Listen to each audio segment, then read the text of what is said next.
एक छोटे से गांव में जो हरे भरे पहाड़ों के बीच बसा हुआ था, वहां एक छोटी लड़की रहती थी जिसका नाम माया था। माया बड़े सपने देखना पसंद करती थी और उसके दिल में बहुत साहस था। उसका सबसे बड़ा सपना था उड़ना।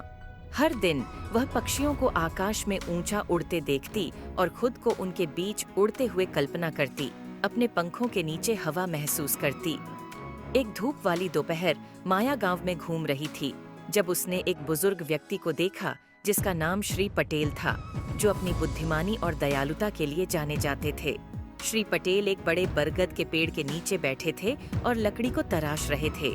जिज्ञासावश माया उनके पास गई और अपने उड़ने के सपने को साझा किया। श्री पटेल मुस्कुराए और बोले, माया, तुम्हारा सपना बहुत सुंदर है, लेकिन याद रखना, बड़े सपनों को हासिल करने के लिए तुम्हें कड़ी मेहनत करनी होगी और खुद पर विश्वास रखना होगा। उनके शब्दों से प्रेरित होकर माया ने अपने सपने को हकीकत बनाने का फैसला किया। उसने गांव की लाइब्रेरी में घंटों बिताए, पक्षियों, उड़ान और एयरोडायनामिक्स के बारे में पढ़ा।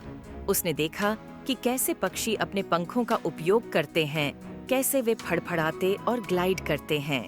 उसने लकड़ी की छड़ियों और पंखों का उपयोग करके छोटे छोटे मॉडल बनाए और उन्हें हवा में फेंककर उनका परीक्षण किया। एक दिन जब माया अपना नवीनतम मॉडल परीक्षण कर रही थी, उसने देखा कि एक नन्हा पक्षी उड़ने के लिए संघर्ष कर रहा था। वह पक्षी अपने घोंसले से गिर गया था और वापस नहीं जा पा रहा था। बिना किसी हिचकिचाहट के माया ने धीरे से पक्षी को उठाया और उसे एक सुरक्षित स्थान पर रखा।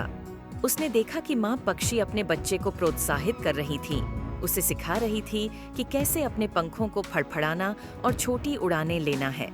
नन्हे पक्षी के दृढ़ संकल्प से प्रेरित होकर माया ने महसूस किया कि उसे भी, चाहे कितना ही कठिन क्यों न लगे, कोशिश करते रहना चाहिए।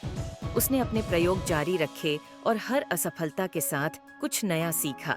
उसने अपने डिजाइनों को समायोजित किया, अपनी तकनीकों में सुधार किया और कभी हार नहीं मानी। कई महीने बीत गए और एक दिन माया ने एक जोड़ी पंख पूरे किए जिन्हें वह कामयाब समझती थी। उसने उन्हें पहना और एक छोटी पहाड़ी के शीर्ष पर चढ़ गई। एक गहरी सांस लेते हुए उसने दौड़ लगाई और हवा में कूद गई। पहले तो वह लड़खड़ाई, लेकिन फिर अपने आश्चर्य के लिए वह ग्लाइड करने लगी। माया ने अपने पंखों के नीचे हवा को महसूस किया, उसे वैसे ही उठाते हुए जैसे वह पक्षियों की प्रशंसा करती थी। गांव वाले उत्साहित होकर चिल्लाए जब उन्होंने माया को अपने ऊपर उड़ते हुए देखा। उसकी दृढ़ता और कड़ी मेहनत ने उसे सफलता दिलाई थी। माया ने सहजता से उतरकर खुद को श्री पटेल से गले मिलते हुए पाया, जिन्होंने उसे गर्मजोशी से गले लगाया। माया, तुमने कर दिखाया। तुमने अपने सपने को कड़ी मेहनत और खुद पर विश्वास के साथ हकीकत में बदल दिया। उस दिन से माया अपने गांव में दृढ़ संकल्प और प्रेरणा का प्रतीक बन गई। उसने अपनी कहानी अन्य बच्चों के साथ साझा की, उन्हें प्रोत्साहित किया कि वे अपने सपनों का पीछा करें, चाहे वे कितने भी असंभव क्यों न लगें। उसने उन्हें सिखाया कि कड़ी मेहनत, दृढ़ता और आत्मविश्वास के साथ कुछ भी संभव है। और इस तरह सपने देखने वालों का गांव फलता फूलता रहा। हर बच्चा माया की यात्रा से प्रेरित होकर जानता था कि वे भी अपने सपनों को हासिल कर सकते हैं। अगर आपको हमारा यह वीडियो अच्छा लगा तो हमारे चैनल को लाइक और सब्सक्राइब जरूर करें। धन्यवाद।